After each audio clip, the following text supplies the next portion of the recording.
पांडवों की राज स्थापना और उनके वनगमन की कथा इस वीडियो में श्रवण कीजिएगा। जय श्री कृष्णा, जय श्री राम, राधे राधे, जय श्री मंगल।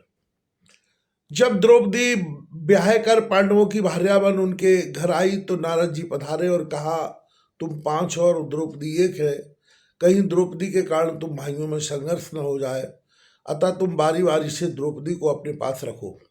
जब एक भाई द्रौपदी के पास हो तो दूसरा भाई उस कक्ष में न जाए, अगर भूल से जाए भी तो प्रायश्चित स्वरूप 12 वर्ष वन में रहे।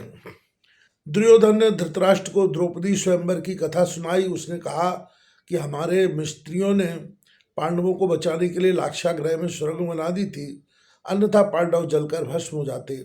मैं अभी सेना लेकर जाता हूँ और पांडवों का वध करके द्रौपदी को ले आऊंगा।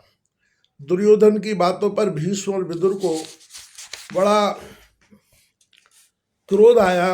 उन्होंने दुर्योधन से कहा कि स्वयंवर में तो तुमसे मत्स्य भेदन न हो सका, अब तुम जरूर ही पांडवों को जीत पाओगे, जबकि महाराज द्रुपद की सहायता उन्हें प्राप्त है।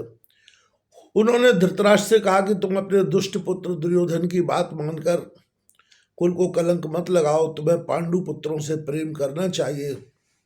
तुम उन्हें सम्मान पूर्वक यहाँ बुलाओ और आधा राज्य उन्हें दे दो, जिससे कि लड़ाई न हो। धृतराष्ट्र ने भीष्म की बात मानकर पांडवों को बुलाकर आधा राज्य दे दिया और पांडव इंद्रप्रस्थ को राजधानी बनाकर शांति से रहने लगे। पांडव इंद्रप्रस्थ में सुखपूर्वक रह रहे थे कि एक रात्रि को द्रौपदी युधिष्ठिर के कक्ष में थी। उस कक्ष में अर्जुन के शस्त्र रखे थे। डाकू विप्र की गाय को छीनकर ले जा रहे थे। वह विप्र पांडवों के महल के नीचे आकर पुकारने लगा कि मेरी गाय की रक्षा करो। अर्जुन बड़े धर्म संकट में पड़ गए। यह सोचने लगे कि शस्त्र लेने नहीं जाता हूँ तो गाय की रक्षा न हो सकेगी। उसने 12 वर्ष तक कष्ट सहना स्वीकार किया और युधिष्ठिर के कक्ष में जाकर अपने शस्त्र ला गौ की रक्षा की। शर्त के अनुसार 12 वर्ष के लिए वन को चल दिया। मार्ग में नांग पुत्री उलूपी अर्जुन को देखकर मोहित हो बोली कि मैं तुम्हारी पत्नी बनना चाहती हूँ। अर्जुन ने उसे टालने की चेष्टा की, परंतु वह आसक्त हो गई कि किसी प्रकार अपने को न संभाल सकी। अतः अर्जुन ने उलूपी को स्वीकार किया और उसे गर्भवती बनाकर उससे आज्ञा ले फिर अपने मार्ग पर चल दिया। चलते चलते वह मणिपुर राज्य में पहुंचा। वहां सुंदर उपवन में बैठकर उस वाटिका का आनंद ले रहा था कि राजकन्या चित्रांगदा टहलती दिखाई पड़ी। चित्रांगदा का गौरवर्ण था। वह मस्त हाथी के समान उस बगीचे में अपनी छटा बिखेरती टहल रही थी। अर्जुन चित्रांगदा के रूप को देखकर मोहित हो गए। देव योग से चित्रांगदा भी अर्जुन को देखकर मोहित हो गई और वह लताओं में छिपकर अर्जुन के रूप का पान करने लगी।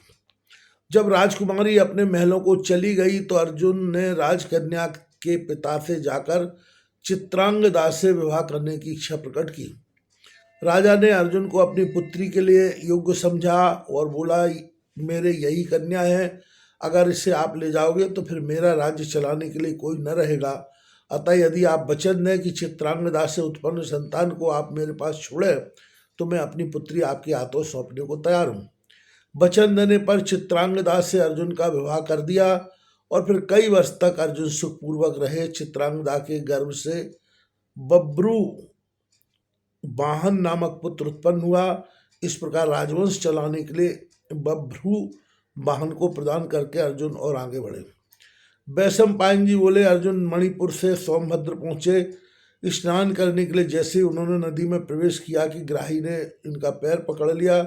अर्जुन को क्रोध आया और उन्होंने मगड़ी को ऊपर फेंक दिया।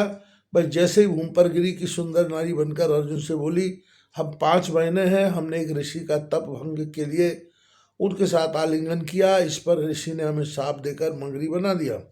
आपने मेरा तो उद्धार कर दिया, अब मेरी 4 बहनों का जो इसी नदी में है उनका भी उद्धार कीजिए। अतः अर्जुन ने उसकी 4 बहनों को भी मुक्ति प्रदान की।